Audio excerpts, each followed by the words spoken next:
Hi friends, welcome to my YouTube channel. ആദ്യമായിട്ടാണ് ഇങ്ങനെ ഒരു വോയിസ് ഓവർ ചെയ്യുന്നത്. അതിൻ്റേതായിട്ടുള്ള മിസ്റ്റേക്കൊക്കെ ഉണ്ടാവും, സോ ക്ഷമിക്കുക. അപ്പോൾ ഇന്ന് നമ്മൾ കാണിക്കുന്ന ഈസി ആയിട്ട് എങ്ങനെയാണ് ഒരു സ്ക്വയർ നെക്ക് ചെയ്യാമെന്നാണ്. അപ്പോൾ അതിനായിട്ട് നമ്മൾ ഇവിടെ ഒരു ക്യാൻവാസിൽ നെക്ക് കട്ട് ചെയ്ത് വെച്ചിട്ടുണ്ട്. അതിൻ്റെ വീഡിയോ ഒന്നും എടുക്കാൻ പറ്റിയില്ല കേട്ടോ, അതുകൊണ്ടാണ് കാണിക്കാത്തത്.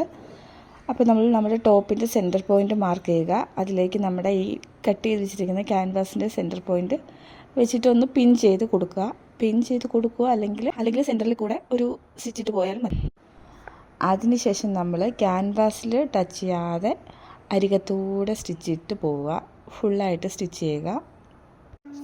സ്റ്റിച്ചിട്ടതിന് ശേഷം നമ്മൾ 1/4 ഇഞ്ച് നിർത്തിയിട്ട് ബാക്കി കട്ട് ചെയ്ത് മാറ്റാം. അതിനുശേഷം നമ്മൾ ആ 1/4 ഇഞ്ച് നിർത്തിയിട്ടുണ്ടല്ലോ, അവിടെ ആ കോണിൽ, ഇതിപ്പോൾ സ്ക്വയർ നെക്ക് ആയതുകൊണ്ട് നമ്മൾ കോണിൽ മാത്രം ചെറിയ കട്ടിട്ട് കൊടുത്താൽ മതിയാവും. ഈസി ആയിട്ട് നമുക്ക് തിരിഞ്ഞ് കിട്ടും.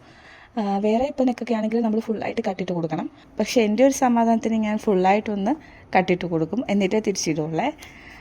അപ്പോൾ അങ്ങനെ നമ്മൾ കട്ട് ചെയ്തതിന് ശേഷം നമ്മൾ തിരിച്ചിട്ടിട്ട് നമ്മൾ ഇതിൻ്റെ സെൻറ്ററിൽ കൂടെ ഒരു സ്റ്റിച്ചിട്ട് പോകണം. അതായത് നമ്മുടെ ക്യാൻവാസ് പേപ്പറിലായിരിക്കണം നമ്മുടെ സ്റ്റിച്ച് വീഴേണ്ടത്. നമ്മുടെ ക്ലോത്തിലേക്ക് സ്റ്റിച്ച് വീഴാൻ പാടില്ല. നമ്മുടെ ടോപ്പിലേക്കായിരിക്കരുത് സ്റ്റിച്ച് വീഴേണ്ടത്, ക്യാൻവാസ് പേപ്പറിലായിരിക്കണം സ്റ്റിച്ച് വീഴേണ്ടത്. അങ്ങനെ നമ്മൾ മൊത്തത്തിൽ ഒന്ന് സ്റ്റിച്ചിട്ട് പോവുക. അങ്ങനെ നമ്മളൊരു സ്റ്റിച്ചിട്ട് കൊടുക്കുമ്പോഴത്തേക്കും ഒന്നും കൂടി ഒരു ബലം കിട്ടുകയും ചെയ്യും. അതുപോലെ നമുക്ക് ഈസി ആയിട്ട് തിരിച്ചിടാനും പറ്റും. അതിനുശേഷം നല്ലപോലെ ഒന്ന് അയൺ ചെയ്താൽ പെർഫെക്റ്റ് ആയിട്ടുള്ള സ്ക്വയർ നെക്ക് കിട്ടും. ഇങ്ങനെയാണ് ഞാൻ ചെയ്യുന്നത് കേട്ടോ.